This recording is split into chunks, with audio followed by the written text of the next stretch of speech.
PPT 자료가 있는데요. 첫 번째 자료를 좀 보여주시겠어요? 네. 참 전쟁 6.25 당시의 사진입니다. 전쟁의 참혹함을 잘 말해주는 그런 사진인데요. 다음 사진도 보여주시겠어요? 네. 조금 더 확대해 주시겠어요? 네. 뒤쪽으로 완전히 폐허가 된 그러한 집들이 보이고 아주 어린 소녀가 대략 몇 살 정도 돼 보이세요? 7살? 7, 8살? 그 정도 되는 아이가 아기를 등에 메고 또 동생을 챙기고 있습니다. 부모가 어디 갔을까요? 참 고통스러운 장면이죠. 일기를 하나 보여드릴게요. 네, 지금 잘 안 보이실 거예요, 아마. 이 일기는 6.25 전쟁 중에서 피난을 하면서 중학생이 쓴 일기입니다. 우리나라 전쟁 박물관에 전시되어 있는 일기인데요. 제가 몇 구절만 잠깐 읽어드려 볼게요. 전쟁이 터지고 비행기가 하늘을 날고 피난민이 물결을 이룰 때 나는 창녕중학교 학생이었다. 중학생이 이제 이렇게 쓰는 거예요. 전쟁이 남긴 피난의 여파는 그야말로 두려운 하루하루의 연속이었다. 우리 마을은 불타 없어지고, 마을이 완전히 불타서 없어졌다는 것을 쓰고 있어요. 또 다른 일기들에 보면요, 이런 기록들이 있습니다. 낙동강을 건너서 피난 가려다가 인민군이 들이닥치는 바람에 배가 오지 않는 거예요. 가족을 먼저 보내고 배를 또 기다리고 있는데 배가 오지 않으니까 가족들과 헤어진 것입니다. 이 지금 중학생의 기록 가운데에서도요, 가장 두려워하는 것이 죽음보다도 가족과 부모와 헤어질까 봐. 그리고 어떤 기록에는 하루 종일 아무것도 먹지 못했다.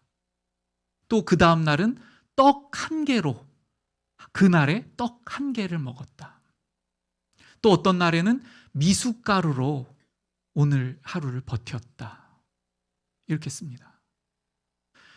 언제 다가올지 모르는 죽음의 공포, 또 가족들과 언제 떨어질지 모르는 그러한 행렬들, 전쟁의 참혹함이죠. 제가 오늘 설교에 앞서서 왜 이러한 전쟁의 참혹함을 말씀드리냐면 오늘 우리 1절을 이해하기 위함입니다. 오늘 본문 1절을 제가 다시 읽겠습니다. 여호와께서 주위의 모든 원수를 무찌르사 왕으로, 이 왕은 다윗 왕입니다, 궁에 평안히 살게 하신 때에. 전쟁의 참혹함을 모르면 평안이라는 단어, 평화라는 단어가 잘 와닿지 않습니다. 전쟁을 깊이 겪어본 사람은 평화가 얼마나 좋은 것이라는 것을 알아요. 저는 어렸을 적에 할아버지와 방을 같이 썼어요. 그때 당시에 방이 없어서 불만이었는데 제 방이 따로 없어서 그 할아버지와 함께 방을 씁니다. 저희 할아버지는 군인이셨어요. 그래서 이렇게 잠이 들려고 하면 전쟁이 얼마나 처참한 전쟁들인지, 얼마나 어려웠었는지를 이렇게 들려주세요. 이야기해 주세요. 그래서 어떤 곳에 가서 부대원들을 이제 할아버지께서 이끌고 넘어가려고 하는데 그 넘어가야 되는 다리가 폭격 때문에 끊어지고 바로 앞에서요. 그러한 일들도 말씀해 주시고 여러 가지 위험했던 상황들, 그리고 정말 피를 흘리게 되는 그러한 상황들, 이러한 부분들도 제가 어렸을 때 여러 차례 말씀해 주셨습니다. 그러면서 항상 하시는 말씀이 있었어요. 감사할 줄 알아야 된다고. 지금 이렇게 편안하게, 평강이라는 단어보다는 편안이라는 말씀 많이 하셨던 것 같아요. 편안하게 오늘 밤을 이렇게 보낼 수 있는 것을 감사할 줄 알아야 된다고. 그러면서 얼마나 많은 청년들이, 얼마나 많은 군인들이 목숨을 바쳤는지도 많이 말씀해 주셨습니다. 정말 그렇지 않습니까? 제가 이제 조금 성장해서 위문일기라는 것을, 위문 편지라는 것을 썼던 적이 있었어요. 학교에서 군인 장병들에게 쓰라는 거예요. 지금 생각해 보면요, 정말 젊은 군인들이죠. 근데 저는 그때 당시에 쓸 때는 저보다 꽤 나이가 많은 줄로 여겼어요. 그때 당시에 위문 편지를 쓰던 저와 군인 장병들의 나이 차이와 지금 저의 나이 차이가 2배 이상 날 것입니다.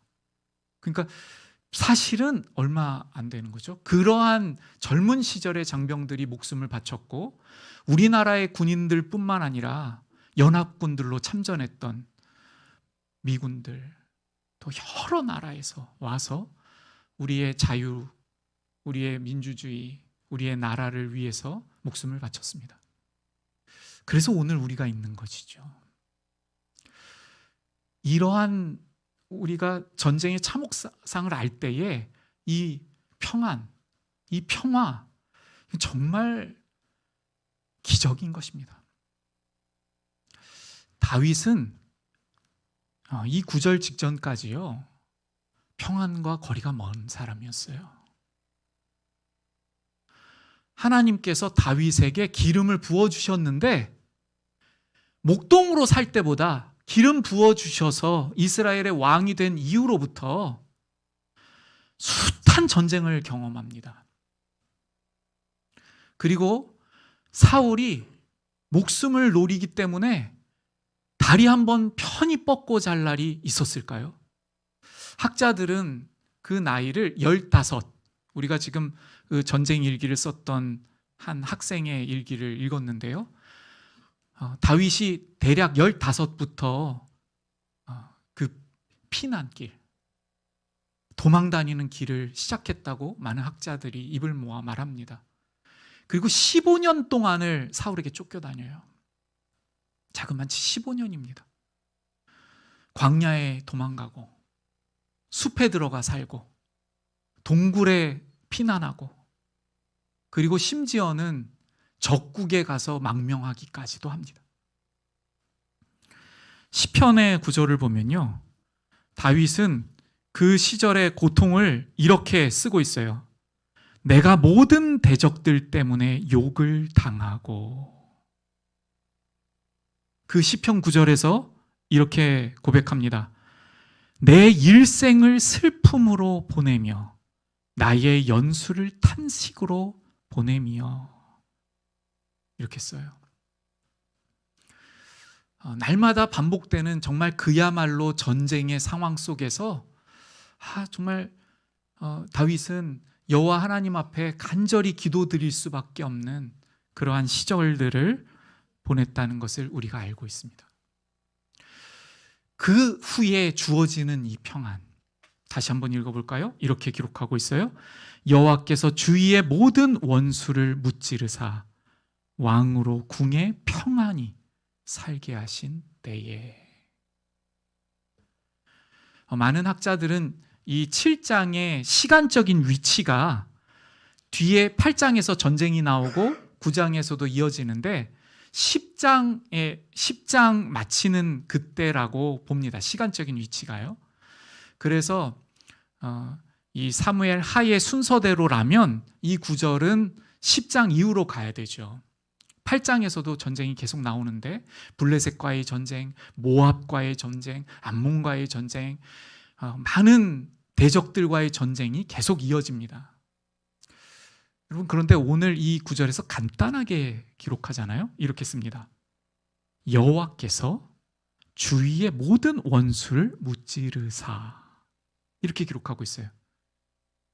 우리 여기 잘 생각해 봐야 됩니다. 다윗이 기도드리고 골방에 앉아 있는데 15년이 지나고 어느 날 갑자기 평화가 찾아온 것이 결단코 아닙니다. 다윗이 두 손 두 발을 놓고 언젠가는 나에게 평화가 오겠지, 하고서 넉넉고 있었던 것이 아니에요. 다윗은 적극적으로 전투에 임했었어요. 한 가지 예를 들어보겠습니다. 여부스 족속과의 전쟁이 있었는데요. 예루살렘이라는 성을 장악하고 있었어요. 하나님께서는 그 예루살렘을 정복하기를 원하셨죠. 근데 400년 동안이나 그 성을 점령하지 못했습니다. 왜냐하면 천해의 요새였기 때문에 그래요. 그 자연 환경이 이 예루살렘을 공격할 수 있는 방법이 없었어요. 그래서 그 위대한 여호수아도, 위대한 갈렙조차도 그곳을 정복하지 못했습니다. 하나님의 뜻인 줄을 알고도요.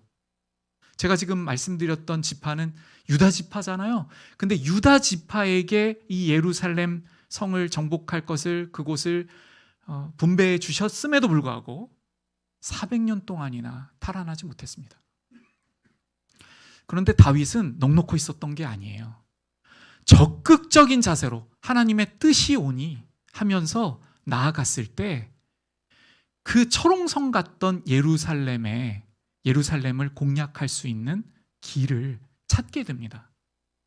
그곳은 수로였는데요. 고고학자들에 의해서 이 수로가 정말 존재하고 있었다는 것이 밝혀집니다. 이곳을 통해서 공략해요. 제가 지금 무슨 말씀을 드리는 거예요? 이 전쟁 중에 그냥 가만히 있었던 것이 아닙니다. 하나님께서 자동으로 승리를 주신 게 아니에요. 철저하게 이 전쟁을 승리하기 위해서 주님 앞에 여쭙는 기도와 그리고 자신의 몫을 다하며 나아가는 그러한 가운데 이 평강의 날이 온 것입니다. 여러분, 이 전쟁의 상황을 제가 한번 잠깐 말씀드려 볼게요. 그럼 전쟁을 나가요. 블레셋이 쳐들어오는데요. 하루는 다윗이 이 블레셋이 쳐들어오는 것을 보고 여호와 하나님께 여쭙습니다. 하나님, 이 블레셋을 제가 대적하여 전쟁을 나갈까요? 제가 출전할까요? 여쭙습니다. 여호와 하나님께서 대답하십니다. 내가 그들을 너의 손에 붙이겠다.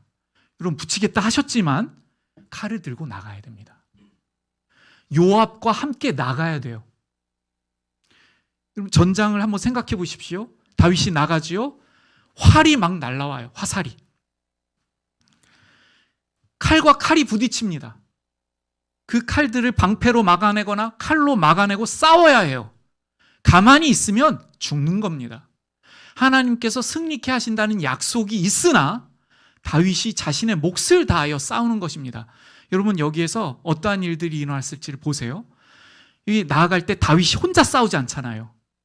요압이 있고 군사들이 있어요. 그러면 서로 얼마나 긴밀하게 대화하고 이야기하고. 그럼 다윗이라고 위기가 없었을까요?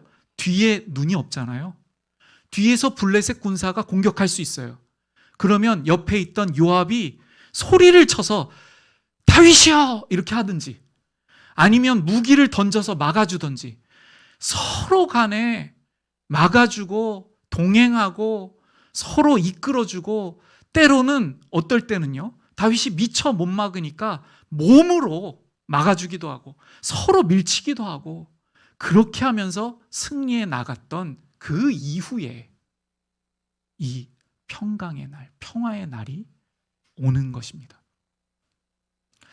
여러분, 이 평강이 주어졌을 때 그 사람이 누군지가 드러납니다. 우리가 사람의 마음에 있는 것을 언제 알게 되냐면요, 크게 두 가지 경우인 것 같아요. 두 가지. 하나는 위기가 왔을 때, 위기의 순간에. 위기가 오면 이 사람이 정말 하나님을 의지하는 사람인가 아닌가를 알 수 있어요. 지금 제가 말씀드렸던 장면 중에 한 장면은요, 위기가 왔을 때 다윗을 배반하는 사람들이 있었어요.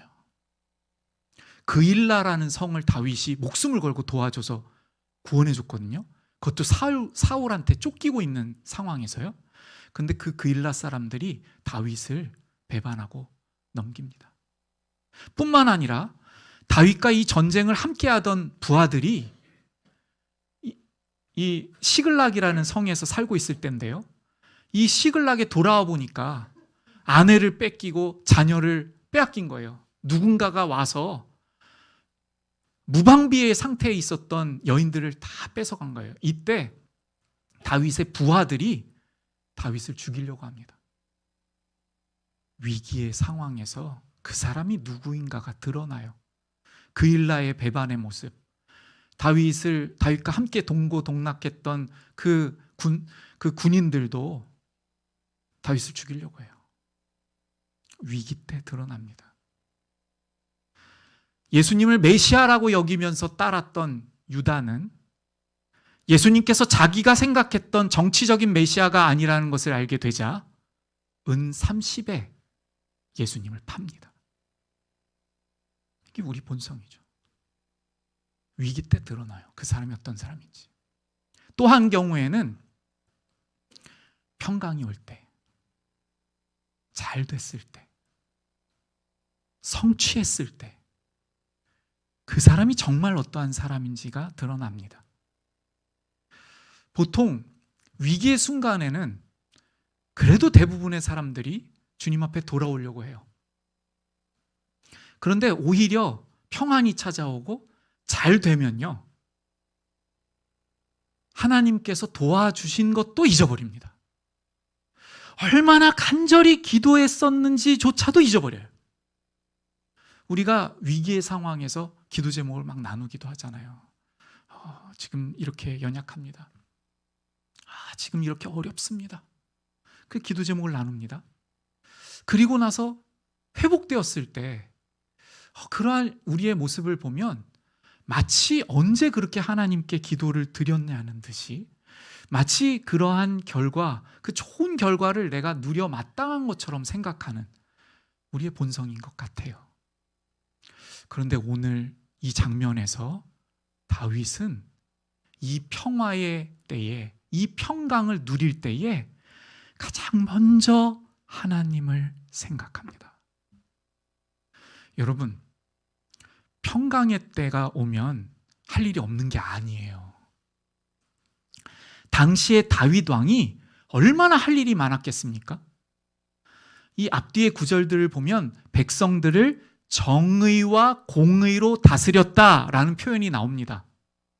당시에 너무나도 많은 것들을 재정비해야만 했었을 것입니다. 왜냐하면 그 일대였던 사울 왕이 제대로 해놓은 게 하나도 없어요. 업적이라고는 자기를 위해서 기념비 세운 거예요. 나라를 다스리기 위한 어떤 제도들이 있었을까요? 정의와 공의로 백성들을 다스리기 위해서 얼마나 많은 일들이 많았겠어요. 그리고 여러분, 이것을 기억하십시오. 외부의 공격이 없어지면 내부의 공격이 생기기 마련입니다. 우리나라 역사들도 봐도요, 조선시대 때 외세로부터 침략이 좀 잠잠해지면 내부의 공격이 얼마나 많아지는지 몰라요. 이러한 때입니다, 지금. 그러니까 얼마나 돌볼 게 많아요. 그런데 다윗은 여호와 하나님의 궤, 언약궤를 먼저 생각해요. 준비한 그림이 있는데 한번 보여주시겠어요? 다윗은 나는 백향목 궁에 살고 있거늘. 백향목 궁이 저렇게 생기지는 않았을 거예요. 저건 성전을 비교한 것인데, 백향목 궁에 살고 있거늘. 하나님의 궤, 하나님의 언약궤는 텐트에 있도다. 말하자면 우리의 가깝게 와닿는 말은 텐트일 거예요. 장막입니다. 그러니까 하나님을 생각하는 거죠. 우리 여호와 하나님, 나는 이렇게 좋은 곳에 살고 있는데. 앞선 화면 한번 보여주시겠어요? 앞선 화면. 네, 저기 아래쪽에 보이는 성막은 모형이 아니에요. 실물 크기로 지금 만들어 놓은 실제입니다.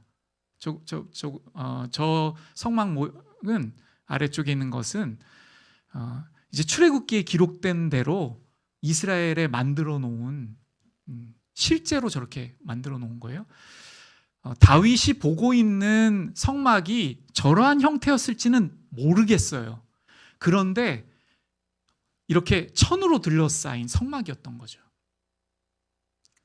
다윗은 하나님을 기억해요. 많은 사람들이 자기는 백향목궁에 살아도 백향목궁에 살면서 어쩌면 평화가 왔으니까 그동안 즐기지 못했던 것들, 그동안 먹어보지 못했던 것들, 그동안 경험하지 못했던 것들, 이러한 것들을 추구하는 것이 우리의 본성이 아닙니까?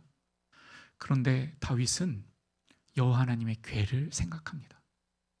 그래서 여호와 하나님을 위하여 성전, 집을 건축할 것을 마음에 품어요. 그래서 그 마음을 나단 선지자에게 전합니다. 나단 선지자에게 저는 백향목 궁에서 살고 있는데 하나님의 언약궤는 지금 성막에 있습니다. 이렇게 표현하니까 나단 선지자가 이미 다 알아요. 무슨 말을 하는 건지 이미 다 알아서 여호와께서 당신과 함께 하시니 원하시는 것을 행하십시오. 이렇게 합니다. 그러니까 나단 선지자가 듣기에 하나님께서도 기뻐하셨을 것으로 여겼던 것 같아요. 근데 여러분, 하나님의 뜻은 달랐습니다. 나단 선지자가 하나님께 여쭙지 않고 그것을 좋게 여겼는데 그 밤에 이렇게 쓰고 있어. 그 밤에. 그 밤이 지나기 전에. 왜 그렇죠? 이제 밤이 지나고 나면 다윗이 나단 선지자의 말대로 실행할 것이 아니겠어요? 그랬기 때문에 여호와 하나님께서는 다윗을 막으셔야 돼요. 하나님의 뜻대로 성전을 세우시기 위해서요. 오늘 본문에서는 정확하게 말씀하시고 있지 않지만 역대상 본문을 보면 이렇게 말씀하세요. 너는 짓지 못한다. 이렇게 말씀하세요. 너는 짓지 못한다. 하나님의 성전을 짓는 것은 다윗의 사명이 아니었어요. 다윗은 여러분 어떤 면에서는 이렇게 생각할 수도 있잖아요. 하나님, 저는 왜 안 됩니까? 제가 지난 오랜 기간 동안 하나님 앞에 순종하였는데 왜 저는 할 수 없습니까? 이렇게도 할 수 있지 않습니까? 그런데 그러한 말이 하나도 없어요. 네, 알겠습니다. 네, 주님의 뜻이오니 제가 받들겠습니다. 네, 주님 순종하겠습니다.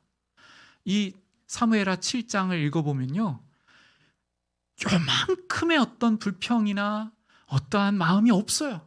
그저 하나님의 말씀을 다 순종으로 받아들입니다.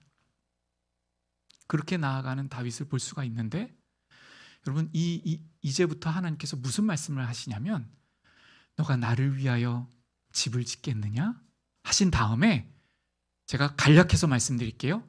내가 너를 위하여 집을 짓겠다. 이렇게 말씀하세요. 여호와 하나님께서. 너가 나를 위해서 집을 짓겠느냐? 아니다. 내가 너를 위해서 집을 짓겠다. 그리고 그 집을 영원하게 하겠다. 이렇게 말씀하셔요. 이 집은 무엇을 의미합니까? 이 집은 하나님의 나라를 의미해요. 하나님의 나라. 하나님의 집. 하나님의 영광스러운 하나님의 나라. 그 하나님의 나라, 하나님의 성전을 1차적으로는요, 실제적인 아들 솔로몬을 통해서 이 땅에 세우도록 하셔요. 모형이죠. 모형. 무엇에 대한 모형입니까? 예수님에 대한 모형이에요. 예수님. 그리고 또 한 가지 약속을 하셨어요. 한 가지 약속은 영원한 왕을 주겠다. 그래서 너희의 왕위가 영원토록 지속되도록 하겠다. 이 영원한 왕을 주시겠다고 하셨는데 이 성취가 누구이십니까? 예수 그리스도이죠. 예수 그리스도. 예수님을 보내어 주셔서 성육신하여 주셔서 오늘 말씀하신 이 약속을 이루셔요. 여러분, 저는 오늘 첫 번째로 주목하고 싶은 부분이 이 부분이에요. 어떤 부분이냐면 우리는 성경을 구약, 신약으로 나누죠. 구약과 신약 중에 구약은 옛 약속인데 크게 두 가지 약속을 생각할 수가 있어요. 아브라함에게 하신 약속, 다윗에게 하신 약속. 아브라함에게 하신 약속, 다윗에게 하신 약속. 이 다윗에게 하신 약속이 그리스도를 왕으로 보내어 주시겠다는 거예요. 메시아를. 왕 대신 주님께서 누구를 통해서 오실 것인가? 지금 이 약속을 듣고 있는 다윗을 통해서요. 근데 여러분, 이 약속을 언제 하시는지를 주목하기를 원합니다. 언제인지를요. 자, 보세요. 다윗이 지난 모든 순간 동안 하나님을 원망한 적이 없어요. 15년 동안 기름 부음을 받았는데 더 삶이 힘들어요. 차라리 그냥 세상적으로 볼 때는 양치기가 낫죠. 왜요? 양은 배반 안 하잖아요. 여러분, 양을 쳤는데 양이 배반했다는 뉴스 보신 적 있으세요? 양을 잘 키워놨더니 양이 그 양치는 목동을 해했다. 전 들어본 적이 없어요. 그런데 보세요. 다윗은 양을 치는 목동에서 이스라엘 백성을 치는 왕이 되었는데 수많은 배반을 경험해요. 자기를 찌릅니다. 자기의 목숨을 노립니다. 시편에 이렇게 고백하고 있어요. 이렇게 말하는데요. 내가 무리의 비방을 들었으므로 사방이 두려움으로 감싸였나이다. 그들이 나를 치려고 함께 의논할 때에 내 생명을 빼앗기로 꾀하였나이다. 다윗은 이러한 고난 중에 살아갑니다. 고난의 연속이었어요. 그런데 어떻게 합니까?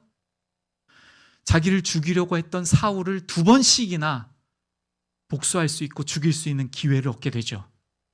그런데 하나님의 주권과 생명을 주관하시는 그 하나님의 뜻을 너무나도 존중하고 사랑하고 위했기 때문에 자기 힘으로 그 사울을 죽이지 않습니다.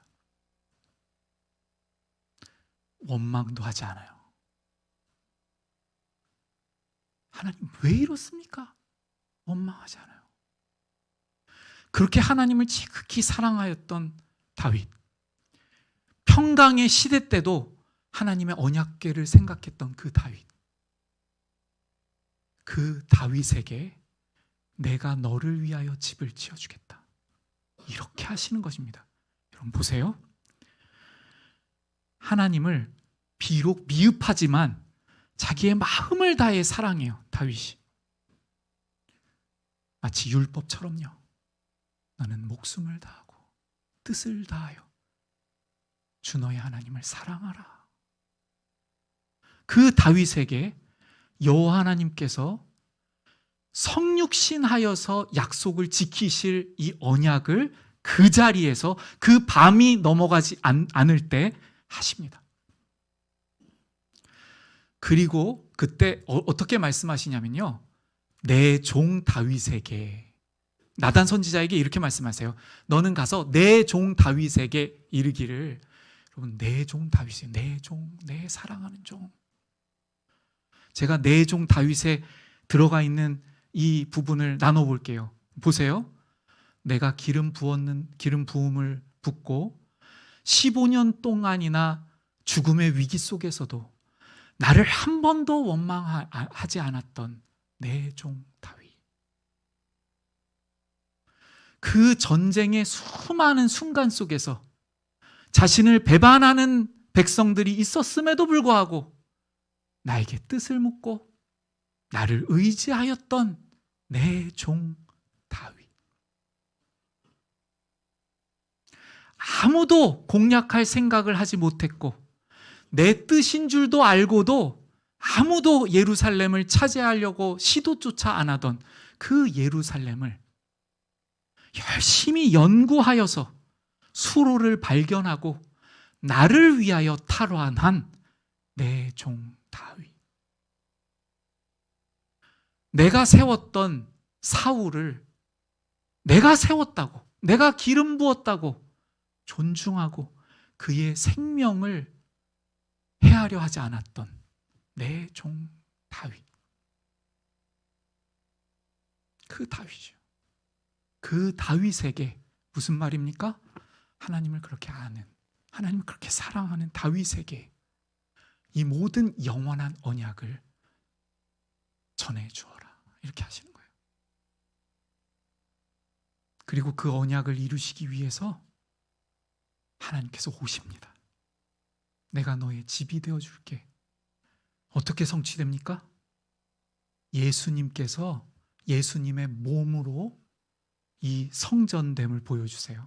예수님께서 이렇게 말씀하시죠. 성전을 보시면서 이 성전을 헐라 하셔요. 내가 사흘 만에, 3일 만에 일으키리라. 그렇기 때문에 여기에서 말씀하시는 집은 예수님의 몸입니다. 이 몸된 예수님의 영광의 몸은 곧 우리가 됩니다. 우리가 돼요. 예수님께서 죽으시고 우리를 성전 삼으셔서요, 우리에게 성령 하나님을 보내어 주셔서 하나님의 전으로 지어가게 하시고 영원한 하나님 나라, 요한계시록에서 말씀하시는 그 성전에는, 그곳에는요 성전이 없대요. 왜냐하면 하나님께서 계시기 때문에 그곳 자체가 성전인 것이죠. 그 하나님 나라에서 영원토록 하나님과 함께할 나라를 바라볼 수 있도록 우리 한 사람 한 사람이 하나님의 집이 되게 하셨어요. 이것을 성취하시고자 예수님께서 성육신하셨고 그 몸을 우리에게 주셨습니다. 여러분, 이 부분 한번 잘 묵상해 보세요. 예수님의 몸을 우리에게 내어주심으로, 예수님의 몸을 우리가 취하여 먹음으로, 예수님께서 주신 예수님의 이 떡을 우리 주시면서 내 몸이니 이렇게 말씀하시잖아요. 그 주님의 몸과 연합된 우리들이 예수님의 집이 됩니다. 하나님의 집이 되어요. 오늘날 우리를 위하여 다윗에게 이 언약을 하신 것입니다. 이제 설교를 마치려고 하는데요, 먼저 한 부분은요, 이 언약을 언제 주셨는가를 우리가 상기해 보았어요. 다윗이 주님을 기뻐하고, 부족하지요. 다윗도요, 실패합니다. 그럼에도 불구하고 하나님을 사랑하고 하나님을 최우선으로 여길 때, 하나님께 사랑의 마음으로 나아갈 때에 주님께서 그 사랑을 덮으시는 놀라우신 영광스러운 영원하신 사랑으로 집을 주실 것을 약속하시고 그리고 이루십니다. 이 언약을 우리가 다시 한번 기억하시면서 오늘 나는 주님 앞에 어떠한 마음으로 살아가고 있는지를 한번 이 순간에 돌아보기를 원합니다. 우리 같이 기도로 나아가면 좋겠는데요, 주님께서는 궁극적인 평화, 종국적인 평강을 주셨어요. 오늘 이 1절에서 우리가 읽었던 평화는 1차적으로는 물리적인 평화입니다. 아말렉, 블레셋 같은. 그런데 주님께서 말씀하여 주신 진정한 평화, 평강은 죄로부터의 평화입니다. 영원한 죽음, 곧 지옥으로부터 평화입니다. 악한 사탄과의 처절하게 싸워야 하는 이 모든 영적인 전쟁의 끝입니다. 그 평화입니다. 그날을 반드시 주실 우리 주님이십니다. 이 언약을 그리스도께서 성육신하여서 이루신 것처럼 반드시 우리에게 이루어 주실 것입니다. 오늘 같이 기도로 나아가실 때에 오늘 나는 어떠한 자세로 살아가고 있는지, 나의 인생을 어떠한 각도로 바라보고 있는지 보셨으면 좋겠어요. 이 최종적인 날이 완성되기 전까지는 항상 우리는 영적 전쟁 가운데 있을 것입니다. 치열한 영적 전쟁 가운데에서요. 우리가 두 손 두 발을 놓고 기다린다면 그날은 멀 것입니다. 우리의 몫을 다하여 주님 이 전쟁을 치루어 나아가기를 원합니다. 이러한 기도와 고백으로 주님께 나아가겠습니다.